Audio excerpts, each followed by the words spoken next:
এজাক বৰষুণতে বুৰিল সোণাপুৰৰ পাটৰকুছিৰ ৰাষ্ট্ৰীয় ঘাইপথ ৩৭ নম্বৰ ৰাষ্ট্ৰীয় ঘাইপথটোত একাঠু পৰ্যন্ত পানী ঘাইপথত পানীৰ বাবে যাতায়াতৰ অসুবিধাৰ সন্মুখীন হৈছে পথচাৰী পানীৰ বাবে ব্যাহত হৈ পৰিছে যাতায়াত ব্যৱস্থা যেহেতু মুখলধাৰ বৰষুণ নিখাৰ ভাগত অহা বহুকেইজাক বৰষুণৰ ফলত এই সমস্যাৰ সৃষ্টি হৈছে সোণাপুৰৰ এই পথটোৰ আমি দৃশ্যাংশ দেখুৱাইছো পথছোৱাৰ জৰাজীৰ্ণ অৱস্থাত ক্ষুভিত হৈ পৰিছে সাধাৰণ লোক নাজিৰাখাট টোল গেটৰ পৰা কিছু নিলগত থকা এই পথটোৰ দুৰৱস্থা চাওক ৰাষ্ট্ৰীয় ঘাইপথেৰে যাতায়াত কেতিয়া সুচল হ'ব তাক লৈ প্ৰশ্ন উত্থাপন কৰিছে এতিয়া ৰাইজে যাক মুখলধাৰ বৰষুণৰ পাছত এই অৱস্থাৰ সৃষ্টি হৈছে ঘাইপথত পানীৰ বাবে যাতায়াতত অসুবিধাৰ সন্মুখীন হৈছে পথচাৰী পানীৰ বাবে ব্যাহত হৈ পৰিছে যাতায়াত ব্যৱস্থা সুচল এটা পথ কেতিয়া নিৰ্মাণ হ'ব তাক লৈ প্ৰশ্ন উত্থাপন কৰিছে সাধাৰণ জনতাই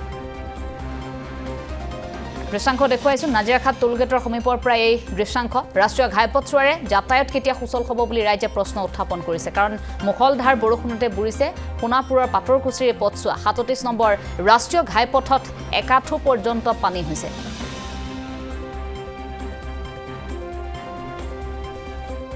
মানে ৰাষ্ট্ৰীয় ঘাইপথৰ সমস্যাটো আমি সকলোৱে বুজো সদায় যেহেতু সেই ৰাস্তাৰে অহা যোৱা কৰোঁ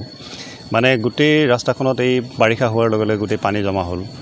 আৰু আজি আপোনালোকে পাটৰকুছিৰ ওচৰত সেইখিনিত দেখিছে গোটেই বানপানী সদৃশ পৰিৱেশ এটা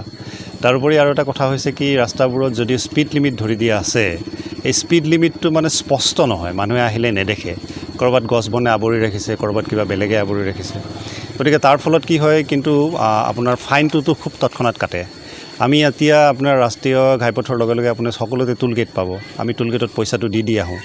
কিন্তু ৰাষ্ট্ৰীয় ঘাইপথ প্ৰাধিকৰণে যদি সেইবোৰ বস্তুবোৰ যদি নাচায় তেতিয়াহ'লে মানুহৰ ওপৰত এটা মাধমাৰ খুটোৱা হয় ফলত বহুতো এক্সিডেণ্ট হয় গতিকে এই বস্তুবোৰ অলপমান সমস্যাবোৰ সমাধান হ'ব লাগে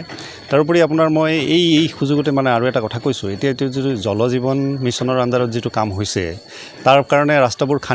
খান্দি তেওঁলোকে হৈ থকা ৰাস্তাবোৰ বেয়া কৰি গৈছে আৰু সেইবোৰ ৰাস্তা কিন্তু মেৰামতিও নকৰে পানী বৰষুণ এজাক বৰষুণ আহিলেই পানীখিনি আহি পেলাই ৰাজপথত জমা হয় গতিকে অহা যোৱাত বাধা হয় পানীখিনি অতিক্ৰম কৰিবলৈ আমি গতিবেগ কমাই দিব লাগে আৰু সেইটোতো এটা একদম কমন ঘটনা দ্বিতীয়তে আৰু যিখিনি ধৰক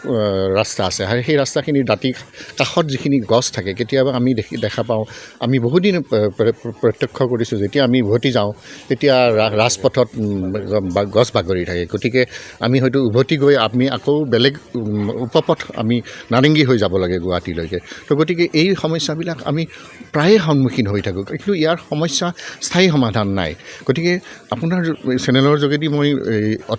হাইৱে অথৰিটিক জনাব খোজোঁ যে আপোনালোকে এই সমস্যাবিলাক সমাধান কৰক নহ'লে এই সমস্যাবিলাকে দিনক দিনে বৰ্ধিত হাৰত গৈ আছে আৰু গৈ এটা সময়ত একদম অতি ভয়ানক ৰূপ ল'ব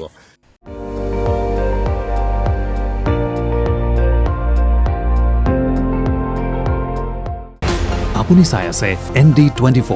সৰ্বশ্ৰেষ্ঠ নহয় সৰ্বোত্তমৰ দৌৰ